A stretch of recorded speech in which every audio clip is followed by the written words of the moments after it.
Hi friends, இன்றைக்கி ஒரு இன்ட்ரெஸ்டிங்கான ஒரு விலாக் தான் நான் ஷேர் பண்ணியிருக்கிறேன். கண்டிப்பாக உங்களுக்கு இந்த வீடியோ பிடிக்கும். இதில் மணி சேவிங் டிப்ஸு, அப்புறம் 1-2 சின்ன சின்ன டிப்ஸ்லாம் நான் ஷேர் பண்ணியிருக்கிறேன். முடிஞ்ச அளவுக்கு வீடியோ ஸ்கிப் பண்ணாமல் பாருங்கள். இது லாஸ்ட் வீக் ஒரு 3 டேஸ் அப்பப்போ எடுத்த வீடியோ தான் ஒரே வீடியோவாக எடிட் பண்ணி நான் ஷேர் பண்ணியிருக்கிறேன். இது ஒரு நாள் மதியம் போல் வீடியோ எடுத்துகிட்டு இருந்தேன். லீவ் நாளில் பசங்களுக்கு பார்த்திங்கன்னா ரொம்ப போர் அடிக்காமல் இருக்கிறதுக்காகவும், ஃபோனு டிவின்னு ரொம்ப பார்க்காம இருக்கிறதுக்காக சின்ன சின்ன கிராஃப்ட் ஒர்க்கு, பெயிண்டிங்லாம் பண்ணுறதுக்கு அவங்க கேட்ட திங்ஸ்லாம் வாங்கி கொடுத்துருக்குறேன். கொஞ்ச நேரம் டிவி ஃபோன்லாம் பார்ப்பாங்க. அதுக்கப்புறம் எதாவது ஹோம்ஒர்க் பண்ணுவாங்க, டியூஷனில் எதாவது ஹோம்ஒர்க் அனுப்புவாங்க, அதை பண்ணிகிட்ருப்பாங்க. அதுக்கப்புறமா இதுமாரி ட்ராயிங் எதனாவது சாதனை பண்ணிகிட்ருப்பா. வெற்றிக்குட்டி அதுமாரி தான் ஏதாவது பண்ணிகிட்ருப்பான். பசங்க கூட நானும் கொஞ்சம் நேரம் டைம் ஸ்பெண்ட் பண்ணிகிட்ருப்பேன். எனக்கு டைம் போகிறதே தெரியாது. சாதனா கிட்ட நான் மெயின் டோரில் மாட்டுற மாரி ஒரு வெல்கம் போர்டு எனக்கு செஞ்சு கொடுடா அப்படின்னு சொல்லியிருந்தேன். நான் அது மீஷோலலாம் நான் பார்த்துருந்தேன். ரேட்டு கம்மியாக தான் இருந்தது. சரி பொறுமையாக நம்ம ஆர்டர் பண்ணிக்கலான்ட்டு தான் இருந்தேன். அதுக்கப்புறம் டக்குன்னு தோணுச்சு, சரி பசங்க வீட்டில் லீவில் சும்மா தானே இருக்கிறாங்க, அவங்களுக்கு இந்தமாரி ஏதாவது ஒரு கிராஃப்ட் ஒர்க் ஏதாவது ஒரு வேலை கொடுத்தோம்னா அவங்களும் கொஞ்சம் இன்ட்ரெஸ்ட்டாக பண்ணுவாங்க. அவங்களுக்கும் கொஞ்சம் டைம் பாஸ் ஆகும். நமக்கும் நம்ம வாங்குகிற செலவும் கொஞ்சம் மிச்சமாகும் இல்லைங்களா? அதனால தான் நான் சாதனாட்ட செஞ்சு தர சொல்லியிருந்தேன். அவ்வளோ அழகாக பண்ணிகிட்டு இருந்தேன். இன்னும் ஃபினிஷ் பண்ணலை. ஃபினிஷ் பண்ணதுக்கப்புறமா நான் அதை ஷார்ட்ஸ் வீடியோவில் நான் ஷேர் பண்ணுறேன். அவன் அந்த கிராஃப்ட் பண்ணிகிட்டு இருக்கிற வரைக்கும் வெற்றிக்குட்டி டிஸ்டர்ப் பண்ணாமல் இருக்குன்ட்டு அவனை டிவி பார்க்க சொல்லியிருந்தேன். சாதனை பார்த்திங்கன்னா கொஞ்சம் நேரம் அதை பண்ணிகிட்டு இருந்தால் அது காயணுன்னு சொல்லிவிட்டு அப்புறம் அவள் டிவி பார்க்க போயிட்டேன். அப்புறம் வெற்றிக்குட்டி உள்ளே வந்துட்டேன். ஏன்னா 2 பேரும் ஒரே இடத்துல டிவி பார்க்க முடியாதுங்க, சண்டை போடுவாங்க. எனக்கு இது வை அது வைன்னு சொல்லி சண்டை போட்டுட்ருப்பாங்க. அதனால் அப்புறம் அவன்கிட்ட இம்மா நேரம் நீ டிவி பார்த்தல, பார்க்கட்டும், நீ வா உள்ளே வா, உனக்கு நான் ஒர்க் தரேன்னு சொல்லிவிட்டு அப்புறம் அவனை உட்கார வச்சு அவனுக்கு கொஞ்சம் சின்ன சின்ன ஒர்க்கில் கொடுத்துருந்தேன். டியூஷன் ஹோம்ஒர்க்கு அனுப்பிச்சிருந்தாங்க. அது எழுத சொல்லிவிட்டு அதுக்கப்புறம் அவனு ஃபோனில் பார்த்து உனக்கு என்ன ட்ராயிங் பண்ணணுமா, கலரிங் பண்ணணுமோ பண்ணு, அம்மா ஹெல்ப் பண்ணுறேன் அப்படின்னு சொல்லியிருந்தேன். அப்புறம் அவனும் இன்ட்ரெஸ்ட்டாக ஸ்டார்ட் பண்ணிட்டேன்.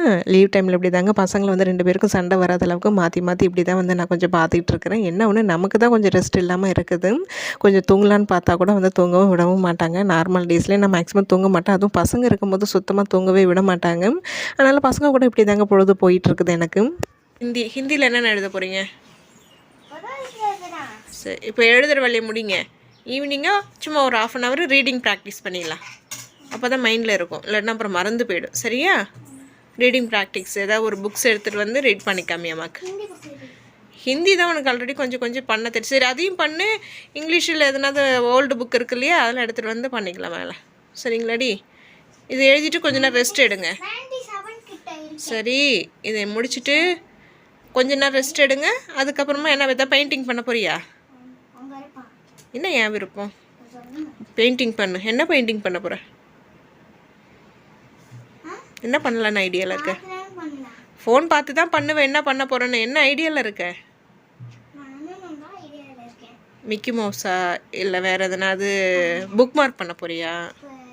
நேத்தி பண்ண புக் மார்க் எங்கே? அது வெற்றின்னு பண்ணுனா. இன்னொன்று பண்ணியே, ஸ்டாராக ஏதோ பண்ணியிருந்தியே அதேமாரி அம்மாவுக்கு பண்ணி கொடுத்தியே. நான் அதெல்லாம் லீவில் பண்ணுறத பத்திரமா எடுத்து வைன்னு சொன்னேன்ல, ஏன் கட் பண்ணி வேஸ்ட் பண்ணுறேன்? சரி, நான் அதை தேடுறேன். புக் மார்க்கு இதுமாரிலாம் கலரிங் பண்ணி அதெல்லாம் பண்ணி தூக்கி போடுறதுக்கா பண்ணுறேன்? நீ லீவில் என்னென்ன பண்ணுறேன்னு அம்மா எடுத்து வச்சு பண்ண பத்திரப்படுத்தி வை. உன் ஃபைல் எங்கே ஒன்று இருந்தது சின்னது, எங்கே அது? ஆமாம், ப்ளூவில் இருந்தது எங்கே? மேலே இருக்கா? சரிண்ணா, நீ பண்ணி வை. நான் ஃபைலில் தூக்கி எடுத்து வைக்கிறேன் பத்திரமா. எழுது, அப்புறமா நான் கரெக்ஷன் பண்ணுறேன். அது ஃபோட்டோ எடுத்து மேம்க்கு அனுப்புவேன். சரி, எழுதுறதெல்லாம் நான் மேமுக்கு ஃபோன் பண்ணி ஃபோனில் ஃபோட்டோஸ் எடுத்து அனுப்பிச்சி விடணும். சரியா? இது முடிச்சிட்டேன். Numbers name முடிச்சிட்டிங்களா?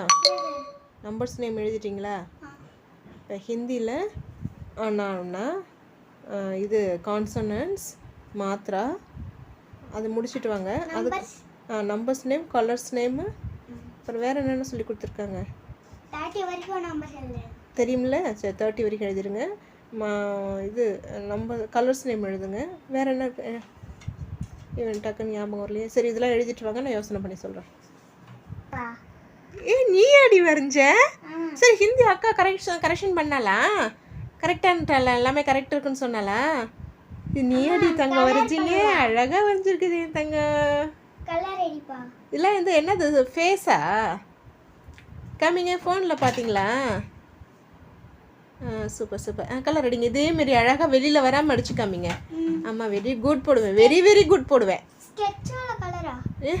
இது கலர் பென்சில் அக்காவுக்கு வாங்கினோம்ல, அதான் பர்ஃபெக்டாக வரும்.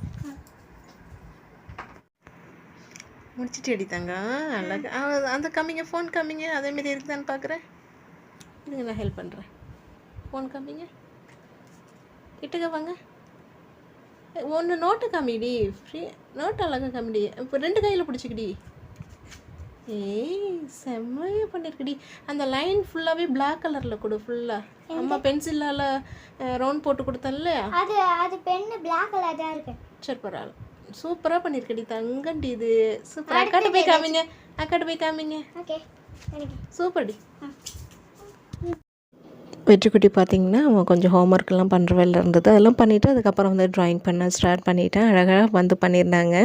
கொஞ்சம் அந்த ரவுண்ட் ஷேப் மட்டும் வந்து நான் போட்டு கொடுத்தேன், மற்றபடி அந்த ட்ராயிங் பண்ணுறது எல்லாமே அவனே பண்ணி கலர் பண்ணியிருந்தான்.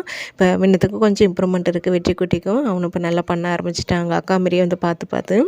பகலில் ஃபுல்லாக அப்படி வீட்டுக்குள்ளேயே தாங்க பொழுது ஓடிடும். ஈவினிங் டைமில் வந்து அப்புறம் மாடிக்கு அழைச்சிட்டு போய் கொஞ்சம் நேரம் வந்து டைம் ஸ்பெண்ட் பண்ணுவேன். அன்றைக்கி அப்புறம் பெருசாக வீடியோ எடுக்கல. அப்புறம் இது இன்னொரு நாள் ஈவினிங் எடுத்தது. அன்றைக்கி வந்து பார்த்திங்கன்னா கிளைமேட் செம்மையாக இருந்ததுங்க. இப்போ டைம் வந்து பார்த்திங்கன்னா 4:30 மணி தான் ஆகுது. ஆனால் வந்து 4:30 மணி மாரியே வந்து தெரில பாருங்கள். திடீர்னு நல்லா காலையிலேருந்து செம்ம வெய்ய காட்டுன்னு காட்டுச்சு. ஆனால் இப்படி டக்குன்னு வந்து கிளைமேட் சேஞ்ச் ஆகும்னு எதிர்பார்க்கவே இல்லை. செம்ம காற்று வேறு எங்கேயும் வந்து செம்ம மழை அடித்து நொறுக்குதுன்னு நினைக்கிறேன். ஏன்னா அந்தளவுக்கு இருட்டிட்டு இருந்தது, உங்களுக்கு பார்க்கும்போதே தெரியும். கிட்டத்தட்ட ஒரு 1/2 மணி நேரத்துக்கு மேலே செம்ம காற்று அடிச்சுதுங்க. மேலே வந்தோம், கீழே இறங்கிறது எங்களுக்கு மனசே இல்லை. மேலே தான் நல்லா ஜாலியாக பசங்க கூட டைம் ஸ்பெண்ட் பண்ணிகிட்டு இருந்தேன். என்ன அடிச்சலாம்? சூப்பர். இரு நான் அந்த கொடக்கலை தள்ளி வைக்கிறேன். தள்ளு. நீ வேணாம் காலில் போட்டுக்கு போது எச்சி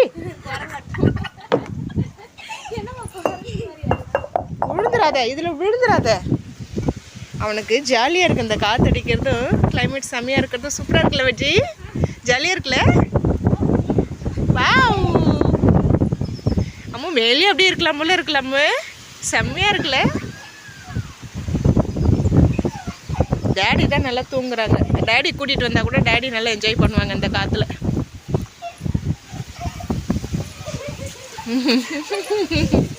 என்னடி பண்ணுறீங்க? இதுதாண்டா கஷ்டமாச்சு. ஒரே நாள் தண்ணி ஊற்ற மறந்துட்டேன்டா. தக்காளி செத்து போச்சுடா. தக்காளி செடி சூப்பராக நல்லா 2 செடி வந்தது. ஒரு நாள் தண்ணி ஊற்ற மறந்துட்டேன். மேலே வர மறந்ததும் பாரு. இந்த செடியெலாம் உடம்பே நான் வராண்டாலே வைக்க போகிறேன், வராண்டாலே வச்சு வளர்க்க போகிறேன். மேலே ஓவர் வெயிலாக இருக்கிறதுனால செத்து போகுது செடியெல்லாம். ஆனால் தண்ணி ஊற்றிருந்தால் நல்லா இருந்திருக்கும்டா. நான் ஒரு நாள் மேலே வர மாட்டோம்ல, நேத்தியம் இந்த நாள் வரல, அந்த ஒரு நாளில் காஞ்சி போச்சு பாரு. என்ன என்னது அந்தாண்ட போட்டுறது, வெளியில் போட்டுறது. நான் போய் டேடியை கூட்டிகிட்டு வரேன், நல்லா காற்றடிக்குதுட்டா, கூட்டிகிட்டு வரேன்.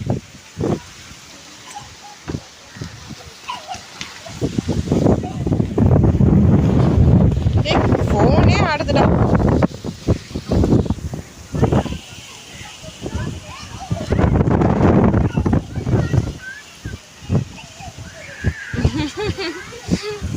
சரி நான் எடுக்கல, வீடியோ எடுக்கல. நீ விளையாடு.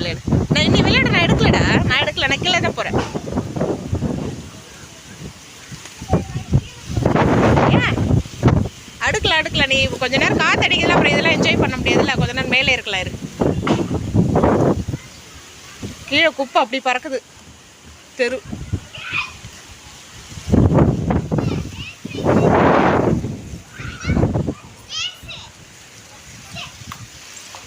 என்ன விட்டு வேணாம், நீ விழுந்துடாத. நீ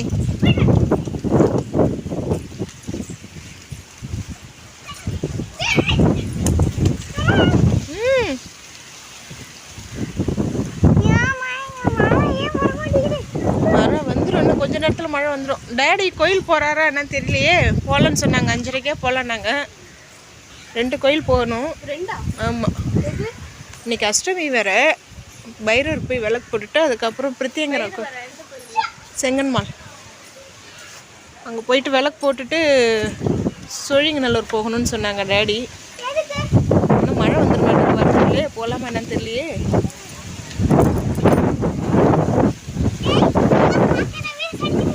கடைக்கு வேற போகணும், காய் எதுவும் இல்லை, காய் வாங்கணும். ரிலையன்ஸ் போகணும். நம்ம போயிட்டு வர வழி தானே.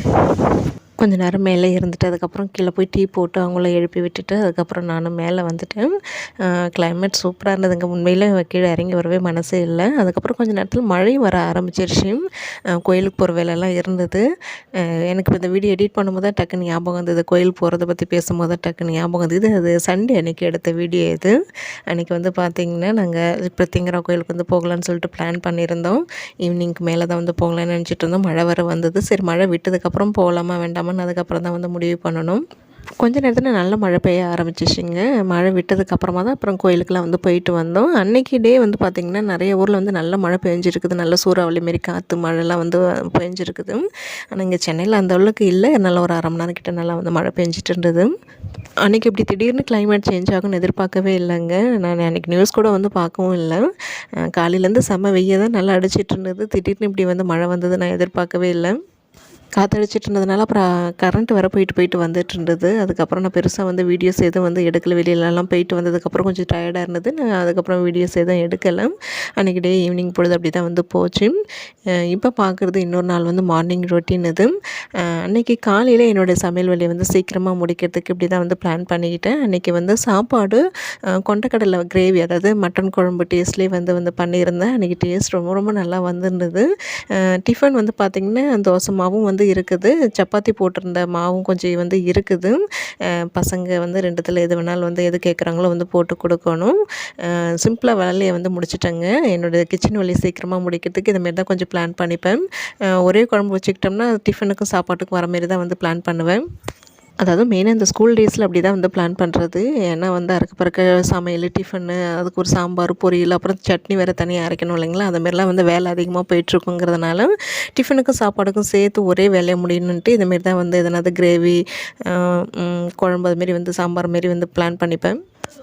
அவங்களுக்கு தொட்டுக்கிறதுக்கு மட்டும் 2 முட்டை வேக வச்சுட்டேன். ஸ்நாக்ஸுக்கும் அதே சுண்டலே வந்து எடுத்து வச்சுட்டேன். வெற்றிக்குட்டிக்கு தனியாக பவுலில் சுண்டல் எடுத்து வச்சுட்டேன். ஏன்னா அந்த கிரேவியில் இருக்கிற சுண்டலை வந்து சாப்பிட மாட்டான். அதனால் அவனுக்கு தனியாக எடுத்து வச்சுட்டேன். இடையில வந்து அவன் சாப்பிட்டுப்பான். நேற்று என்ன ஆச்சுன்னு வந்து பார்த்திங்கன்னா, சாயங்காலம் 5 மணிக்கு போன கரண்ட்டு 7 மணி வரைக்குமே வந்து வரவே இல்லை. மழை இல்லை, எதுவுமே இல்லை. ஆனால் வந்து கரண்ட் வந்து போயிடுச்சு. நான் வந்து கூழ் ஆக்கலான்னு சொல்லிட்டு நேற்று கம்புலாம் வந்து ஊற வச்சுருந்தேன். மதியம் செஞ்ச சாப்பாடும் கொஞ்சம் இருந்தது. அதை போட்டு கூழ் ஆக்கலான்னு தான் பிளான் பண்ணியிருந்தேன். அதுமாரி வந்து கேக்கு வந்து பசங்களுக்கு ஈவினிங் டைமில் செஞ்சு கொடுக்கலான்ட்டு அதுவும் நினச்சிட்டு இருந்தேன். கரண்ட் இல்லைங்கிறதுனால 2 வேலையுமே வந்து பண்ணுறதுக்கு முடியல. அதை இனிமேல் தான் வந்து பண்ணணும். தோசை மாவு வந்து காலி ஆகிடும். நைட்டு டிஃபனுக்கு வந்து பார்த்திங்கன்னா இந்த தானியெல்லாம் கொஞ்சம் கொஞ்சம் இருந்தது. அதாவது அடைக்கி தான் வந்து ஊற வச்சுருந்தேன். கம்பு, அதுக்கப்புறமா கொண்டக்கடலை, பச்சை பட்டாணி, கடல் பருப்பு, பாசிப்பருப்பு, ரேஷன் துவரம் பருப்பு, அரிசி இது எல்லாமே போட்டு ஊற வச்சுருக்கிறேன். நைட்டுக்கு வந்து டிஃபனுக்கு வந்து இதுதான். இது வந்து பார்த்திங்கன்னா கோதுமை கொஞ்சம் இருந்தது. ரேஷனில் வாங்கின கோதுமை தோசைக்கு தான் வந்து ஊற வச்சுருக்கிறேன். இது வந்து நாளைக்கு வந்து தோசைக்கு வந்து 2 வேளைக்கு வர மாதிரி வந்து ஊற வச்சுருக்கிறேன். கோதுமை மாவு அரைச்சி அதில் தோசை சுடுறதோட முழு கோதுமை இதுமாரி ஊற வச்சு தோசை சுடும்போது எனக்கு வந்து ரொம்ப ரொம்ப பிடிக்குங்க. இதுக்கு அளவு வந்து இப்போ ஒரு 3 கிளாஸ் வந்து முழு கோதுமை எடுத்துக்கிட்டிங்கன்னா அதே கிளாஸில் 1 கிளாஸ் வந்து அரிசி போதும், கரெக்டாக இருக்கும். இதுக்கு உளுந்தெல்லாம் தேவையில்லை. நார்மலாக நம்ம இட்லி தோசைக்கு மாவு அரைச்சி புளிக்க வச்சு நம்ம எப்படி வந்து தோசை ஊற்றுவோமோ அதே மெத்தடு தான். இது கொஞ்சம் நல்லா ஊறினா தான் நல்லா வந்து மையும். அதனால் வந்து நான் காலையிலே வந்து ஊற வச்சுட்டேன். அடைக்கும் வந்து அந்த கொண்டக்கடலை, பட்டாணிலாம் ஊற வச்சுருக்கிறதுனால அதுவும் நல்லா ஊறட்டும். அப்படி காலையிலே வந்து அதையும் ஊற வச்சுட்டேன். அந்த அரிசி களைஞ்சி தண்ணிலாம் தனியாக எடுத்து வச்சுருக்கிறோம். ஒரு வீடியோவில் கூட நான் பார்த்துருந்தேன். இந்த செம்பருத்தி செடியில், மற்ற செடியில் இந்த வெள்ளையாக வந்து ஒரு மாதிரியாக பூத்த மாரி இருக்கும் பார்த்திங்கன்னா, பூச்சி வச்ச மாதிரி அதெல்லாம் வந்து இந்த அரிசி களைஞ்சி தண்ணியை வச்சு தெளிக்கும் போது அதெல்லாம் வந்து வராதுன்னு வந்து சொல்லியிருந்தாங்க. அதாவது ஒரு 3 நாளைக்கு புளிக்க வச்சு அதை வந்து ஊற்றணும். இதெல்லாம் வந்து பார்த்திங்கன்னா காலையில் சமையல் வேலையை முடிச்சுட்டு கையோட இந்த வேலையெல்லாம் வந்து பண்ணிகிட்டு இருந்தேன். இன்றைக்கி கொஞ்சம் சீக்கிரமாகவே வேலை முடிஞ்சிடுச்சு. ரொம்ப சிம்பிளான சமையலுங்கிறதுனால கையோட கேஸ் ஸ்டவ், கவுண்டர் டாப் இது நம்மளுடைய ரெகுலர் ரொட்டீன் தான். இன்றைக்கி கழுவி தான் வந்து விட்டேன். தண்ணி எல்லாமே நல்லா வைப் பண்ணி விட்டுட்டு ஒரு துணி வச்சு தொடச்சி விட்டுட்டோம்னா பார்க்க நல்லா பளிச்சுன்னு வந்து இருக்கும். நான் வந்து பால் வரல. பால் வந்ததுக்கப்புறமா அவங்களுக்கு வந்து ஆஃபீஸ்க்கு எடுத்துகிட்டு போகிறதுக்கு வந்து டீ போடணும். நானும் வந்து காஃபி போடலை. காஃபி குடிச்சிட்டு தான் அதுக்கப்புறம் எந்த வேலையாக இருந்தாலும் நம்ம வந்து பண்ணுவேன். சிங்கில் ஒரு 4 பாத்திரம் மட்டும் கிடக்குது. அது டீ போடும்போதே அந்த பாத்திரத்தையும் விளக்கி வச்சிட்டோம்னா எனக்கு கம்ப்ளீட்டாக கிச்சன் வேலை வந்து முடிஞ்சிடும். அதுக்கப்புறமா கொஞ்சம் நேரம் வந்து ரெஸ்ட் எடுத்துகிட்டு அதுக்கப்புறம் கூழ் ஆக்குற வேலை இருக்குது. அதுக்கப்புறம் பசங்களுக்கு வந்து கேக் செஞ்சு கொடுக்கணும். இந்த சின்ன சின்ன வேலைகள் தான் வந்து இருக்குது. அடிக்கிற வெயிலுக்கு இதுமாரி வந்து சாப்பாடெல்லாம் இறங்கவே மாட்டேங்குதுங்க. கூழாக்கி வச்சுட்டோம்னா பசிக்கும் போதெல்லாம் ஒரு கிளாஸ் கரைச்சி குடிச்சிக்கிறேன். அதுதான் கொஞ்சம் நல்லா இருக்குது. பசங்க வந்து அந்த கூழா வந்து கரைச்சி குடிக்கிறத விட, அது அப்படியே கூழ் ஆக்கும்போது கெட்டியா களி மாரி நல்லா சூடா இருக்கும் பார்த்தீங்கன்னா, அது சாப்பிடுவாங்க. அது ரொம்ப பிடிக்கும். அதனால அவங்களுக்கு சூடா செஞ்சு அதையும் கொஞ்சம் குடுத்துருவேன். சில பசங்க இதெல்லாம் வந்து தானிய ஐட்டங்கள்லாம் வந்து சாப்பிட்லான்னா, இப்ப நவதானியத்துக்கு ஊற வச்சிருக்கோம் பார்த்தீங்களா அடைக்கு, அதேமாரி அடையா கூட நீங்க சுட்டு குடுங்க விரும்பி சாப்பிடுவாங்க. சாப்பிடாத பசங்களுக்கு இந்த மாரி வந்து ட்ரை பண்ணி பாருங்க. இதெல்லாம் ஒரு சின்ன சின்ன டிப்ஸ் தான் அது. கிச்சன் வேலைய கம்ப்ளீட்டா முடிச்சதுக்கப்புறமா மிஷ்லி வந்து துணி போடுற வேலை இருந்தது. அதெல்லாம் வந்து போட்டு விட்டுட்டு சோஃபா கவர் ரொம்ப மோசமாக வந்து வெட்டி குட்டி கலைச்சி வச்சுருந்தேன். எல்லாத்தையும் வந்து பார்த்திங்கன்னா சரி பண்ணி அடுக்கி வச்சுட்டு பெருக்கி தள்ளிட்டு அதுக்கப்புறமா கொஞ்ச நேரம் வந்து ரெஸ்ட் எடுத்தேன். வெட்டிக்குட்டி வந்து பார்த்திங்கன்னா தூங்கிட்டுருக்கேன். சாதனா வந்து எழுந்திரிச்சிட்டேன். நான் சும்மா என்னுடைய யூடியூப் ஒர்க் தான் கொஞ்ச நேரம் பார்த்துட்டு இருந்தேன். அதுக்கப்புறம் ஃபோன் கொஞ்ச நேரம் வந்து பார்ப்பேன். அதுக்கப்புறமா தான் எஞ்சி பசங்களுக்கு வந்து தோசையோ என்ன கேட்குறாங்களோ சப்பாத்தியை வந்து போட்டு கொடுக்கணும். அதுக்கு முன்னாடி நானும் வந்து குளிச்சுட்டேன். காலையிலேயே இந்த வேலையெல்லாம் செய்யறதுக்குள்ளே வந்து பார்த்திங்கன்னா கொஞ்சம் வேர்த்துருது. அதனால் காலையில் ஒரு குளியல், சாயங்காலம் ஒரு குளியல், நைட் ஒரு குளியல்னு வந்து போயிட்டுருக்குது. இந்த வெயிலில் மட்டும் இப்படி தான். சாதனா அவள் பசிக்குன்னு சொன்னதுனால இப்போ அவளுக்கு மட்டும் வந்து பார்த்திங்கன்னா சப்பாத்தி போட்டு வச்சுட்டேன். அவள் ப்ரஷ் பண்ணிட்டு வந்து சாப்பிட்டுட்டு இருந்தா. நேற்று பூ வேறு வாங்கிட்டு வந்திருந்தாங்க. கரண்ட் இல்லைங்கிறதுனால அதையும் வந்து கட்டுறதுக்கு இல்லை. மேக்ஸிமம் இந்த மாரி பூ ஐட்டம்லாம் வந்து பார்த்திங்கன்னா நம்ம கடையில் முழமாக கட்டின பூவாக வாங்கினோம்னா ரேட் ரொம்ப அதிகமாக ஆகும். அதுக்கு நம்ம உதிரி பூவாக வாங்கி வீட்லேயே வந்து நம்ம கட்டிக்கலாங்க. நம்மளுக்கு காசு கொஞ்சம் மிச்சமாகும். இந்த பூ வந்து பார்த்திங்கன்னா 30 ரூபா தான். ஆனால் இதே நம்ம வந்து கட்டின பூவாக வந்து வாங்கினோம்னா 70 ரூபா 80 ரூபா வந்து சொல்லிடுவாங்க. நான் கம்மியாக சொல்கிறேன்னா என்னன்னு தெரியல. நான் கட்டின பூ வாங்கினது கிடையாது. ஆனால் ரேட் அதிகமாக இருக்கும். அப்புறம் இந்த பூ கட்டுற நூல்கண்டு வந்து பார்த்திங்கன்னா இந்த 10 ரூபா நூல்கண்டு தான் வெள்ளையில தான் மேக்ஸிமம் வாங்குவேன். அது வந்து பார்த்திங்கன்னா கொஞ்சம் மொத்தமாக இருக்கும். அது 4 பிரிவு உள்ளதுங்க. அது நான் என்ன பண்ணுவேன் ஃப்ரீ டைமில் வந்து 4 பிரியா இருக்கிறத வந்து 2 பிரித்து அப்படியே வந்து ஒரு வளையலில் வந்து இதுமாரி பந்து போல் வந்து சுருட்டி வச்சுப்பாங்க. இது ரொம்ப நாளைக்கு எனக்கு வரும். ஆனால் அந்த 10 ரூபா நூல்கண்டு அப்படியே மொத்தமாக கட்டினோம்னா அது சீக்கிரம் காலியாகிடும். இதேமாரி தாங்க சின்ன சின்ன விஷயங்களை வந்து கொஞ்சம் பார்த்து சிக்கனமாக தான் வந்து செலவு பண்ணுவேன் நான். நேற்று வாங்கிட்டு வந்த பூ கட்டலைன்னா கொஞ்சம் ஒரு மாதிரி பழுத்து போன மாதிரி ஆகிடும். கட்டி ஒரு கவரில் போட்டு பாக்ஸில் வச்சுட்டோம்னா 2 நாளைக்கு வரைக்கும் அப்படியே வந்து இருக்குன்ட்டு தான் ஃபஸ்ட்டு வந்து குளிச்சுட்டு வந்து இந்த பூ கட்டுற வேலையை பார்த்தேன். அதுக்கப்புறமா தான் வந்து பார்த்திங்கன்னா கூழாக்கிற வேலையை வந்து பண்ணேன். கூழ் வந்து அடுப்பில் வச்சு விட்டுட்டு அதுக்கப்புறமா கேக் பண்ணுறதுக்கு வந்து ரெடி பண்ணிகிட்டு இருந்தேன். கேக்கு வந்து பார்த்திங்கன்னா மேக்ஸிமம் வந்து எப்பயாவது தான் வந்து பசங்களுக்கு கடையில் வாங்கி கொடுக்கறது. சாதனாக்கு வந்து வீட்லேயே செய்கிற கேக்கும் வந்து அவளுக்கு ரொம்ப விரும்பி பிடிக்குங்க, சாப்பிடுவா. அதனால் அடிக்கடி வீட்லேயும் வந்து செஞ்சு கொடுக்குறது. டைம் கிடைக்கும்போது அவளே நான் செஞ்சு பார்க்குறேன்னு சொல்லிட்டு அவளே வந்து செஞ்சு பார்ப்பான். அதிக காசு கொடுத்து நம்ம வெளியில் வாங்குறதுக்கு இந்தமாரி நம்ம வீட்லேயும் வந்து செஞ்சு சாப்பிட்லாங்க. நம்மளுக்கு கொஞ்சம் மணியும் வந்து சேவ் ஆகும். எப்போதுமே கடையில் வாங்காமல் இருக்கிறதுக்கு அப்பப்போ நம்ம வந்து வீட்லேயும் செஞ்சுக்கிட்டு எப்போயாவது ஒரு தடவை கடையில் வாங்கிக்கலாம் இல்லைங்களா? அதனால தான் நான் அப்படி பண்ணுறது. அதேபோல் எந்த ஒரு ஸ்நாக்ஸாக இருந்தாலும் சரிங்க, அதுக்கப்புறம் இந்த மிக்சர் ஐட்டம், இந்த காரசேவு அந்தமாரி ஐட்டமாக இருந்தாலுமே நான் பெரும்பாலும் வீட்லேயே வந்து செஞ்சுருவேன். ரொம்ப ரேர் தான் வெளியில் வாங்குறது. வெளியில் வாங்கவே மாட்டேன்லாம் சொல்லலை, வாங்குவேன். ஒரு 10 தடவை நான் வீட்டில் செஞ்சேன்னா ஒரு 2 தடவை வெளியில் வாங்குவேன். அப்படி தான் வந்து நான் பண்ணுறது. நம்மள மாதிரி மிடில் கிளாஸ் ஃபேமிலியில் இருக்கிறவங்களுக்கு இது தாங்க ஒரு பெரிய கஷ்டமே. நிறைய விஷயங்களில் கொஞ்சம் விட்டு கொடுத்து போக வேண்டியதாக இருக்கும். சில விஷயங்களை வந்து பார்த்து பார்த்து சிக்கனமாக செலவு பண்ணுற மாதிரி தான் இருக்கும். சாப்பாடு, ஸ்நாக்ஸு, காய் வாங்குறதுலேருந்து, மளிகை பொருள் வாங்குறதுலேருந்து, ட்ரெஸ்ஸிங்ஸு, இதுமாரி நிறைய விஷயங்கள் சொல்லிகிட்டே போயிட்டுருக்கேன். எல்லாத்துலேயுமே கொஞ்சம் பார்த்து பார்த்து சிக்கனமாக செலவு பண்ணால் மட்டும்தாங்க நம்மளுடைய குடும்பத்தை ரன் பண்ண முடியுது. இல்லைன்னா ரொம்ப கஷ்டமாயிடும். நான் இப்படி தாங்க வந்து இருப்பேன். ரெகுலராக என்னுடைய வீடியோஸ் வந்து பார்க்குறவங்களுக்கு வந்து தெரியும் நான் என்னென்ன செலவு வந்து பண்ணுறேன், எப்படிலாம் பண்ணுறாங்க. ஒரு சிஸ்டர் கூட வந்து கமெண்ட் பண்ணியிருந்தாங்க. அதெல்லாம் படிக்கும்போது ரொம்ப எனக்கு சந்தோஷமாக இருந்தது. உங்கள் வீடியோஸ் உங்களை பார்த்து வந்து எப்படி சிக்கனமாக இருக்கும், என்னென்ன செலவுகள் பண்ணணும் பண்ணக்கூடாது, எல்லாமே நிறைய விஷயங்கள் உங்களை பார்த்து வந்து நான் கற்றுக்கிறேன் அப்படின்னு வந்து ஒரு சிஸ்டர் கமெண்ட் பண்ணியிருந்தாங்க. என்னை பார்த்து ஒருத்தங்க கற்றுக்கிறாங்க அப்படின்னு நினைக்கும்போது எனக்கு அது ஒரு ஹாப்பியாக தான் வந்து இருக்குது. பார்த்திங்கன்னா அடுப்பில் கூழ் வச்சு விட்டுட்டு அதுக்கப்புறமா கேக் செய்கிறதுக்கு ஸ்டார்ட் பண்ணியாச்சு. வீட்டில் இருக்கும்போது பசங்களை வச்சுக்கிட்டு இந்தமாரி சின்ன சின்ன வேலைகள் அவங்கக்கிட்டே வந்து நம்ம செய்ய சொல்லும்போது அவங்களுக்கும் கொஞ்சம் இன்ட்ரெஸ்ட்டாக இருக்குங்க. சாதனா குட்டிக்கும் சரி, வெற்றி குட்டிக்கும் இந்தமாரி கேக் பண்ணுறதெல்லாம் ரொம்ப இன்ட்ரெஸ்ட் அதிகம். நான் செய்ய வந்துட்டனாலே நான் ஹெல்ப் பண்ணுறேன்னு சொல்லிட்டு 2 பேரும் வந்துடுவாங்க.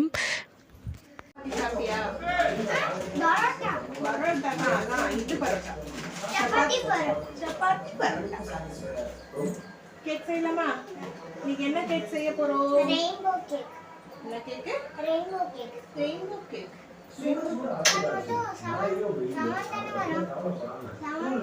கலர் 7 கலர்ஸ் தான். 7 கலர்ஸ் இல்ல, கலர் கலரா வரும். ஓகே?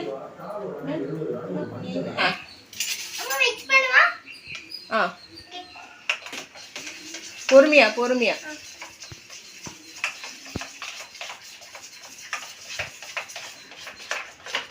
அழகாக கீழே இந்த மாதிரி மிக்ஸ் பண்ணுங்க.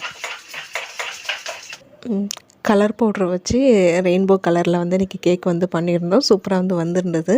7 கலர் வந்து கிடைக்கல, ஒரு 4 கலர் தான் வந்து இருந்தது. இது சின்ன சின்ன பாக்கெட் ஐட்டமாக கிடைக்குமான்னு வந்து நானும் வந்து கடைக்கு போகும்போது 2 3 கடை ஏறி இறங்குனாங்க, கிடைக்கவே இல்லை. அந்த சின்ன பாக்ஸ் ஐட்டம் தான் வந்து கிடச்சிது. சரி பசங்க ஆசைப்பட்றாங்களே, சரி என்னைக்காவது ஒரு நாள் தானே வந்து பண்ணுறோம் பரவாயில்லன்னு சொல்லிட்டு அப்புறம் அந்த ஒரு 4 கலர் மட்டும் வாங்கிட்டு வந்திருந்தேன்.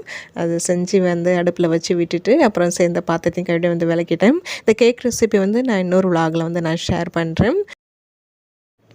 ரொம்ப நாள் ஆயிடுச்சு நான் அந்த ரெயின்போ கலர் கேக் பண்ணி. நான் சேனல் ஸ்டார்ட் பண்ண புதுசில் வந்து பார்த்திங்கன்னா நான் இந்த ரெசிபி வந்து நான் ஷேர் பண்ணியிருக்கேன். நீங்கள் செக் பண்ணி பார்த்தீங்கன்னா வந்து தெரியும். அதுக்கப்புறம் நான் மியூசிக் தான் வந்து கொடுத்துருக்குறேன்னு நினைக்கிறேன், வாய்ஸ்லாம் கொடுக்கல நான். அதை நீங்கள் வேணால் முடிஞ்சால் செக் பண்ணி பாருங்கள். கேக் வந்து ரொம்ப நல்லா வந்திருந்தது. சாதனா தான் வந்து பார்த்திங்கன்னா நான் தான் ஓப்பன் பண்ணி எல்லாம் பண்ணுவேன்னு சொல்லிட்டு பண்ணிகிட்டு இருந்தேன். வெற்றிக்குட்டிக்கு வந்து பார்த்திங்கன்னா அவன் நான் தான் கட் பண்ணுவேன்னு சொல்லிட்டு இருந்தான். அப்போ அவன் பர்த்டேக்கு வாங்கின ஒரு கேண்டில் வந்து இருந்தது. அந்த கேண்டில் வச்சு சரி அதை ஏற்றி அவனை வந்து கேக் கட் பண்ண வச்சேன். கேக் வந்து பார்த்திங்கன்னா ஒரு 80% கிட்ட வந்து நல்லா வந்திருந்ததுங்க. அந்த ஒரு 20% நான் ஏதோ கொஞ்சம் மிஸ்டேக் பண்ணியிருக்கிறேன். ஆனாலும் ரொம்ப சாஃப்டாக வந்து வரல. சாஃப்டாக இருந்தது, ஆனால் ரொம்ப சாஃப்டாக இல்லை, ஏதோ ஒரு கொஞ்சம் மிஸ்டேக் ஆகிடுச்சு. நான் இதோட ரெசிபி வந்து நான் நெக்ஸ்ட் விலாகில் வந்து நான் ஷேர் பண்ணுறேன்.